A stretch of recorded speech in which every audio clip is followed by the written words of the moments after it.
Welcome to Sravani's media. AI పేరుతో కొన్ని కంపెనీలు, టెక్నాలజీ వాడకం పేరుతో మరికొన్ని కంపెనీలు ఉద్యోగుల్ని ఎప్పటికప్పుడు లే ఆఫ్స్ ఇచ్చి సాగనంపుతున్నాయి.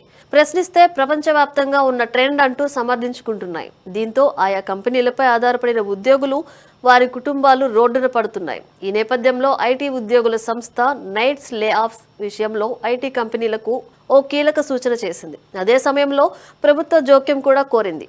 ఉద్యోగాలను తగ్గించడానికి బదులు తమ ఉద్యోగులకు కొత్త నైపుణ్యాలను నేర్పించడంపై ఎక్కువ పెట్టుబడి పెట్టాలని, మరింత శ్రద్ధ వహించాలని ఐటీ ఉద్యోగుల సంస్థ నైట్స్ టెక్ కంపెనీలకు సూచించింది. వైట్ కాలర్ ఉద్యోగులకు బలమైన రక్షణ కవచాన్ని రూపొందించాలని, ఉద్యోగ తొలగింపు సమయంలో తప్పనిసరి సెవరెన్స్ ప్యాకేజీ వంటి నిబంధనలను అమలు చేయాలని ప్రభుత్వాన్ని డిమాండ్ చేసింది.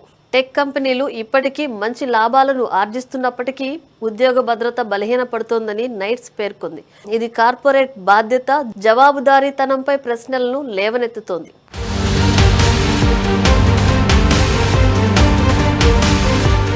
కంపెనీలు తమ బాధ్యతను గుర్తించాలని నైట్స్ అధ్యక్షుడు హర్ప్రీత్ సింగ్ సలూజా సూచించారు. ఏఐలో భారీ పెట్టుబడులు పెడుతున్నప్పుడు తమ ప్రస్తుత ఉద్యోగుల నైపుణ్యాల పెంపునకు కూడా నిధులు కేటాయించాలని కోరారు. ఉద్యోగ కోతలను చివరి అవకాశంగా మాత్రమే పరిగణించాలని, మొదటిది కాదన్నారు. భారతదేశంలో ప్రైవేట్ రంగ వైట్ కాలర్ ఉద్యోగులకు బలమైన చట్టపరమైన రక్షణ లేదని ఆయన ప్రభుత్వానికి తెలిపారు. ఉద్యోగ తొలగింపులకు స్పష్టమైన మార్గదర్శకాలు, తప్పనిసరి నోటీస్ పీరియడ్, సరైన సెవరెన్స్ ప్యాకేజీ, భారీ తొలగింపుల విషయంలో కంపెనీల జవాబుదారీతనాన్ని నిర్ధారించాలని ఆయన డిమాండ్ చేశారు. ఉద్యోగులు తమ హక్కుల గురించి తెలుసుకోవాలని, నిరంతరం నైపుణ్యాలను అప్గ్రేడ్ చేసుకోవాలని కోరారు. అన్యాయమైన తొలగింపులు, బలవంతపు రాజీనామాలకు వ్యతిరేకంగా భవిష్యత్తులో విధాన స్థాయిలో మార్పుల కోసం నైట్స్ ఒత్తిడి తెస్తుందని వార్నింగ్ ఇచ్చారు. ఇప్పటికే ఈ సమస్యలను ప్రభుత్వ అధికారుల ముందు ఉంచామని, ఇప్పుడు బలమైన చట్టపరమైన ఫ్రేమ్వర్క్, కఠిన నిబంధనల కోసం కృషి చేస్తామన్నారు.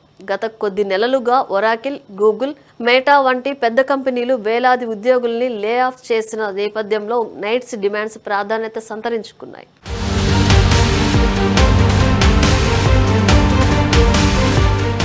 లే ఆఫ్స్ ట్రాకింగ్ సైట్ గణాంకాల ప్రకారం ఈ ఏడాది ఇప్పటి వరకు 70కి పైగా టెక్ కంపెనీలు ప్రపంచవ్యాప్తంగా మొత్తం 40,480 ఉద్యోగాలను తొలగించాయి.